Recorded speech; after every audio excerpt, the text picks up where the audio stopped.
As the Jaguars kind of start the search for their next head coach, this was the initial list of guys that the team decided they wanted to request interviews with. They also added Brian Flores, the Minnesota Vikings defensive coordinator, to the list this afternoon. So the list kind of growing a little bit more. But here's kind of the list. Let me introduce you to a couple of these guys really quick. Robert Saleh actually coached here in Jacksonville briefly for a while. Most recently, he was the New York Jets head coach. He was relieved of his duties during the season, but with the way the Jets finished the year, it kind of made him look a little bit better, right? Kellen Moore's the offensive coordinator up there in Philadelphia. He's been around the block as a play caller, been kind of considered the offensive whiz kid around the league for a little bit now. Todd Monken doing a fantastic job up there in Baltimore with that offense. Monken has been around football for a long time, really knowledgeable guy. Ben Johnson, we might talk a little bit about him in just a second. He's the offensive whiz kid that every team wants to be their next head coach if they have a vacancy right now. Patrick Graham, a defensive candidate. He was the defensive coordinator for the Las Vegas Raiders.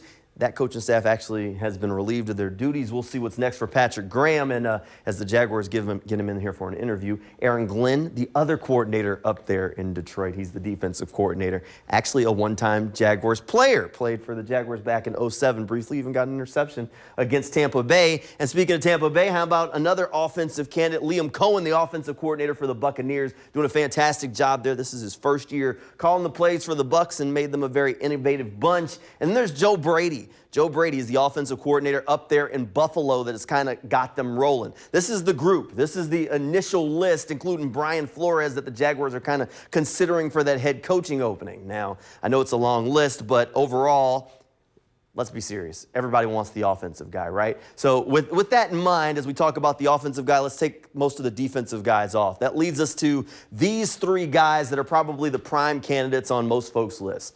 Joe Brady, Ben Johnson, Liam Cohen. So Ben Johnson's in the middle because he is the one that everybody has their eye on. He's the belle of the ball this offseason. He is the most popular coach on the market. Ben Johnson has been the offensive coordinator up there in Detroit, and the Detroit offense has been one of the top ones in the league. The Lions are really rolling, so everybody wants to see if they can get that guy to go to their team and fix their offense. Now, the idea of getting the offensive guy is that maybe he gets the most out of Trevor Lawrence, which is, of course, the key to figuring out the Jaguars, right? So Trevor Lawrence, of course, maybe you can pair him up with Ben Johnson and he figures it out.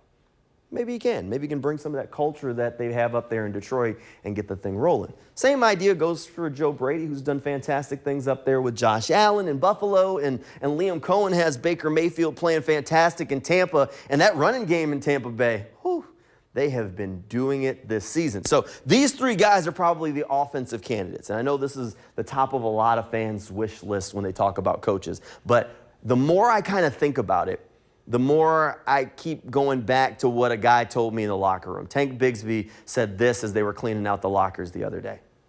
We just need our own standard, we just need our own identity, who we are, and build that and hold each other accountable for good, bad, and move on from it and just flush stuff and don't harp on it and go out and play ball what we're here to do, and I feel like that's how we got to approach next year.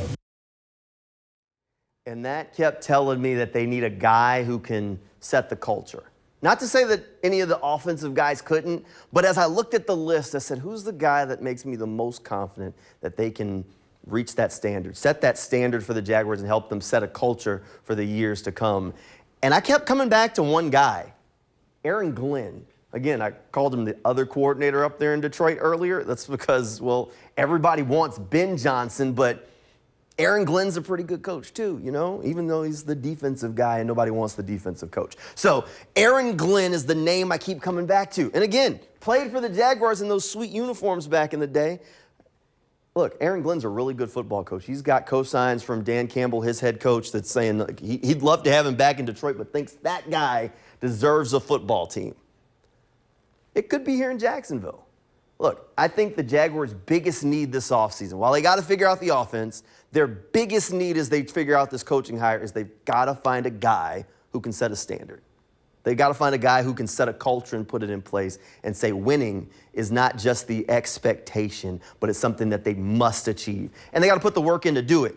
I am the most confident that that guy is the guy who can help do that. I know. I kind of zigged where everybody else is zagging. A lot of folks want the offensive wig kid. I've been in the party before, too. I thought I was going to be a Ben Johnson guy. I still believe in Ben Johnson, but somehow the thought of Aaron Glenn being the Jaguars' next head coach just keeps on growing on me. And it'd be a cool full circle moment going from a player to come back as a head coach one day. I don't know. Look, it's just something that's kind of growing on me. And I know a lot of people hear Ben Johnson and they think, oh, you know, maybe he'll bring back Mark Brunell. Who says Aaron Glenn couldn't bring Mark with him too? He's on that staff in Detroit.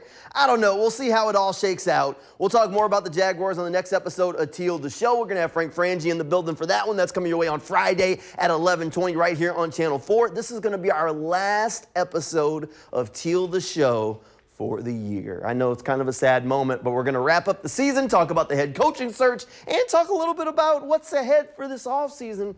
All that's coming your way on the last episode of Teal the Show for the year on Friday at 11:20 right here on Channel 4. If you want more Jaguars coverage, and we'll have you covered all offseason long, check out the News 4 Jags podcast. Justin Barney and I sit down all the time to talk Jags, and we will keep you up to date throughout the coaching search. You can track down that News 4 Jags podcast anywhere that you get your podcasts, or just head over to news4jags.com, click on that handy dandy sports page.